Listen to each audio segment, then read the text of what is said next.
Quando a gente vai pensar, né, em tendências e projeções desses dois projetos, né, cultura, né,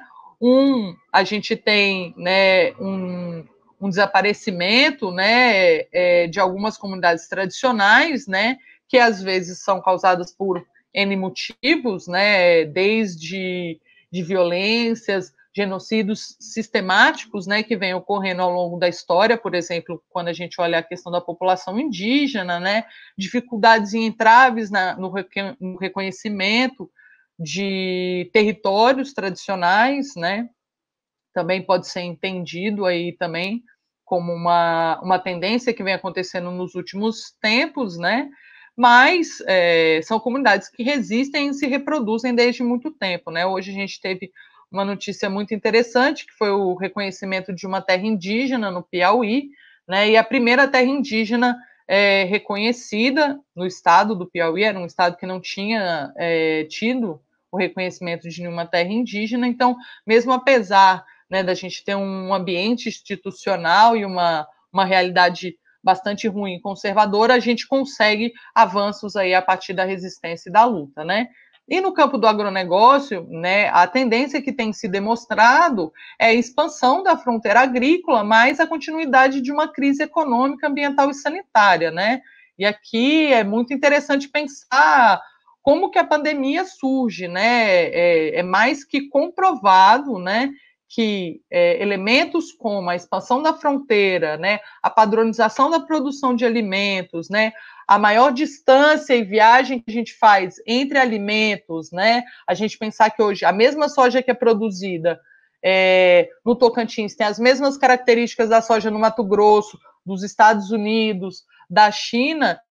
um ambiente muito propício, né, para a disseminação de pragas, pandemias, vírus, fungos, né, e etc., que venham ocorrendo aí na história da ciência moderna. Para quem tiver interesse, tem bastante leitura, né, saiu um livro que foi traduzido do Rob Wallace, sobre esse tema. Eu escrevi também um breve texto no Boletim Lua Nova, podemos depois deixar o link aqui, falando um pouco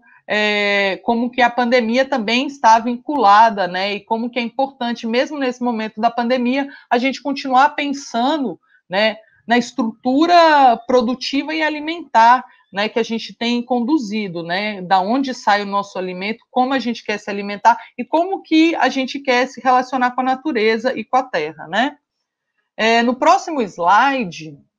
pensando aí um pouco mais, né, então, como que a geografia vai atuar, né, dentro desse escopo, né, desse quadro e desses dois formatos aí de como pensar o projeto de agricultura brasileira, né? É importante também ressaltar que a agricultura, né, é uma das atividades mais antigas da humanidade, né, responsável aí por fixar, né,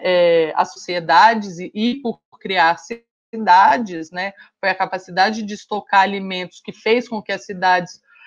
fossem passíveis de ser construídas, né, os assentamentos, em grande parte em beiras de rios. Quando a gente vai pensar o Tocantins, inclusive, as cidades mais antigas estão nas proximidades, né, dos grandes rios do Tocantins, por exemplo, né?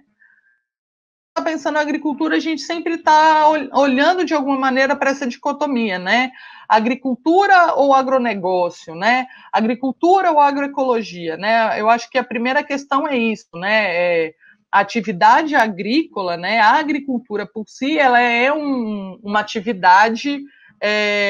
milenar, né?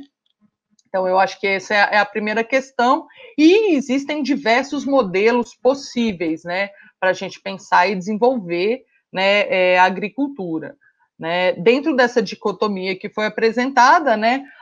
eu acho que é importante a gente, inclusive, olhar, né, a etimologia das palavras, né, o agronegócio, né, a palavra, quando a gente fala, ela já carrega